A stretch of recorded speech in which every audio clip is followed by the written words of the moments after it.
చాలా బాగుంది doctor Akash. Yes అయితే ఇప్పుడు మరి నీట్ ఆస్పిరెంట్స్, నీట్ రాసిన వాళ్ళు, పోనీ నీట్ రాయలేదు వేరే ఏదో చేద్దాం అనుకుంటున్నా, నాకు ఏం చేయాలో క్లారిటీ రావట్లేదు అనుకున్న బైపీసీ ఎంపీసీ స్టూడెంట్స్ అందరికీ ఈ ఆప్షన్ ఓపెన్గా ఉంది. ఇంకోటి ఏంటంటే మేడం, మనకు తెలియంది దీంట్లో కూడా ఐటీ ఉంది మేడం, హెల్త్ కేర్ ఐటీ.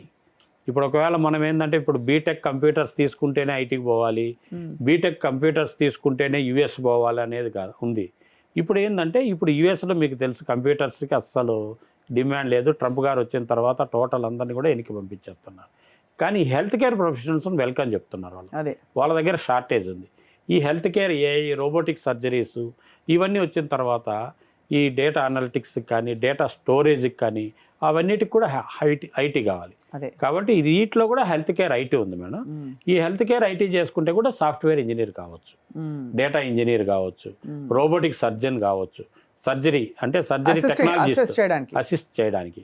ఇప్పుడు ఎక్కడో అమెరికాలో ఉంటూ ఇక్కడ సర్జరీస్ రోబోట్స్ ద్వారా చేస్తున్నారు. అవును, అది టెక్నాలజీ అనమాట. ఆ టెక్నాలజీ నేర్చుకుంటే చాలా డిమాండ్ ఉంది మేడం. అదే ఇప్పుడు హార్ట్ ట్రాన్స్ప్లాంటేషను, లివర్ ట్రాన్స్ప్లాంటేషను, వీటన్నిటికి కూడా ఈ సిస్టమ్ వర్క్ అనేది చాలా ఇంపార్టెంట్.